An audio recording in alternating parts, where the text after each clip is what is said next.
technology and try to figure out. Today I'm going to talk about budgeting. Actually, before you even get to the budget. I watch a lot of other YouTubers and they all talk about, oh, make your budget. Here's an Excel form.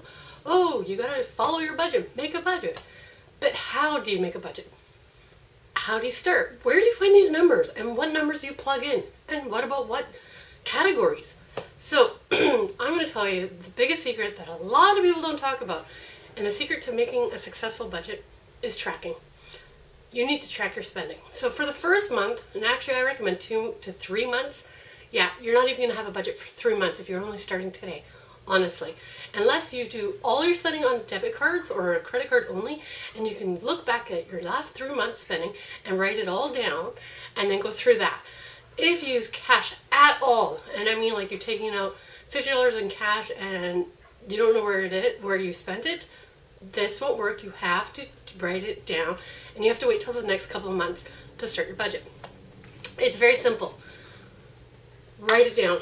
Get a notebook. You can get a dollar store little notebook and start recording all your spending, okay? You don't even have to do that if you don't want. Get a big notebook and write down your spending in it. Just write it down every day. At the end of the day, write down everything that you've spent. You can use your phone, I don't know how, but if you have a really good note writing app, that would be okay, but I don't really recommend this if you're very first starting out because you will miss something. So I suggest keeping your receipts, writing it down. Another great way, and I couldn't find my husband's day planner, is to use your day planner and write down everything that you spend every day. So as soon as you spend it, write it down. Or at the end of the day, or when you get home, write it down. Write it down, write it down, write it down. And you're like, what do I do after I write it down? Well, then you're going to start adding things up. You're not going to add it up by the day. This is where it gets a little bit tedious, and I have to tell you, get a good calculator. I don't care if you use your phone calculator, get a good calculator. It doesn't have to be a printable calculator, just a reliable calculator. And that's when you're going to start writing things down. And you're going to notice some patterns. For instance, going to the grocery store, you're going to see that you do go to the grocery store however often you do. And you're going to write down everything that you spent at the grocery store. Another thing, maybe you go out for coffee often. You're going to write that down, coffee shop, or out for coffee, and add up all the times you go out for coffee. You'll see a trend in your own spending. Don't forget to also write your monthly expenses, which would be your mortgage, your hydro, your cable bills, anything like that as well. Because they are important. Because you want to see if they're going up or if they're staying steady.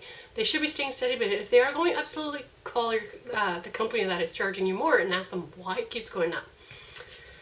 After you've done that for 2 to 3 months, again, 2 to 3 months, you cannot do it less than that. You cannot do it just 1 month because it doesn't give you an idea of what you're spending every single month.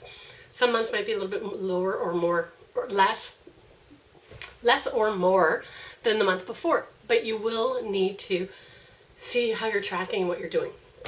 Then after that, only after you've tracked for 2 to 3 months, you can start to see what categories you use often, because you'll see a trend in what kind of things you do. Shopping out, clothes, shopping out for coffee, out at restaurants, anything like that. You'll notice because you've been tracking everything that you spent. Now, that's when you can go to your budget form. And I will link down below. I'm going to add a link from Gail Vaz Oxlade. This is not my budget. This is the budget I use. The budget form. You can print it out and do it by hand or use an Excel form. I use Excel just because I find it's easiest because I hate math, even with a calculator. So these are the budget lines that I use.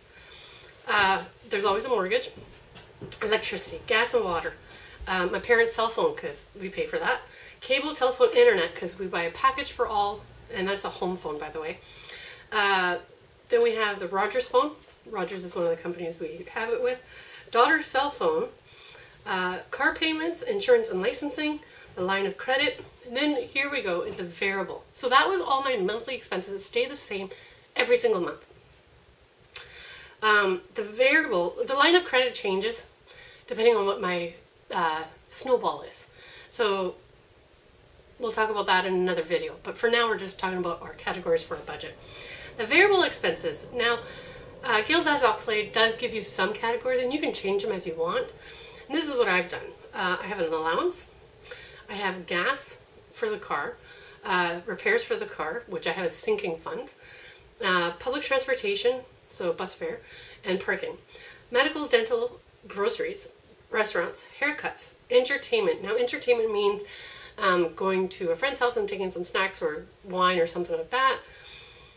It also can mean, I do not add it as my restaurant. As you notice, I said restaurant for restaurants, which might be an entertainment to some people, but I really like eating out, and that's why my no eating out this month challenge. So, where was I? Entertainment, pet food, litter, flea medicine, family gifts, and then we have personal allowances. So I have all our names written, all four of us, for our own personal allowance. Even my youngest, she has an allowance line, and you're like, why do you have two? The allowance line is the job she does. So we have a chore chart, and if she does the jobs, she gets paid on those jobs. The allowance that I talk about is not actually an allowance for my daughter. What it is there's a school field trip and I need 20 bucks. Well, if I don't put it in my budget, I'm going to screw up my budget by needing these 20 bucks. So what do? You put that so that it's there. So, it grows every paycheck, or not every paycheck, every month it'll grow, but it gets diminished because there's always school expenses, or she needs clothes, or something happens. So it's kind of a sinking fund for her for necessities. Then I also have my emergency fund. Now this is something that I don't think you guys will have. Classes for post-secondary and braces. I call it post-secondary, but my daughter is not in post-secondary. She's just taking some classes here and there. And so we said that we would always pay for post-secondary, whatever means it is for her. And so I put money away every month into that so that at the end, every quarter we have the money for her to do more classes. Those are my personal budget categories. Now, the one reason I really like the Gail Vaz Oxlade's budget is that she actually gives you a section in her budget separated that she calls jar money. So she recommends we have jars out, and that's where we draw our money, our cash from. I don't use the jars. I don't like it out showing. So what I do is I have envelopes, and many of you, if you watch any other videos or if you watch my videos, a lot of people do the envelope system, and I totally recommend it, but I do not recommend that you carry it around with you. Why? Because it's so easy to go out to the store and you're out of blow money or spending money or your allowance, or whatever you might want to call it, and you'll take money from transportation, the sinking fund for repairs on your car, and you'll go buy that dress. So this way, if I see that dress when I'm out, I will come home, see if I have the money. If I have the money for it, then I will take the money with me, go back and get it. So that is how I shop. But she separates it into categories, and she actually color codes the budget so that you can see what's going into those envelopes. So most of these are hers. I've changed a couple of them. So her envelopes was the transportation, which included the gas for the car, the repairs, which I have a sinking fund going, public transportation, and parking money. Then we have one called food, entertainment, and entertainment includes quite a bit actually. It includes all our allowances, my entertainment budget, and my restaurant money. Then we have something called hair. I changed the name of this into haircuts and gifts. So that's what it includes, haircuts and gifts. And allowance is a totally separate envelope. I don't know why, but that's what it is. Oh, one other thing. The food budget actually includes my pet food, litter, and flea medicine, because I usually buy it all at the same place when I'm out doing my groceries. So she gives you a monthly and a weekly, or bi-weekly, monthly and bi-weekly. And it's not too hard to figure that out into a weekly if that's what you want us to do. But yeah, so I find that's why I use this budget sheet. And again, the most important to know what numbers to plop into those categories, or any categories. You can make your own categories once you see what you're trending, is to find out what you're trending. And how do you find out what you're trending? Write it down. I use now Duotang thing for my budget, and I actually print them off. They are on my computer, but I still print them off because I like to check off what I've paid and what I've done. For my spending, I do use my phone. So beforehand, you start your budget, you will be tracking everything you spend. Afterwards, you still need to track what you're spending, but you're only using cash now, so it's totally different. You're only going to look at your envelope money. So I recommend an app for your phone called Good Budget. I believe it's goodbudget.com. And you don't have to connect it to your bank account, which I don't. I prefer not to, because I'm only going to track my cash envelopes. And so I put in what my budget is for those cash envelopes. I label my cash envelopes.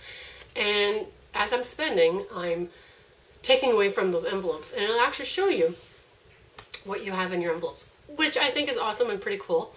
That's what I do. So again, there's the big secret. How do you find out what money or what budget line to put into your budget? Track your spending beforehand. 2 to 3 months is what I recommend. Thanks for watching, and I'll talk to you soon. Don't forget that you can subscribe right here by hitting on that little piggy, and also YouTube will select this video just for you to watch, and here's a playlist that you can watch of mine as well. We will talk to you soon.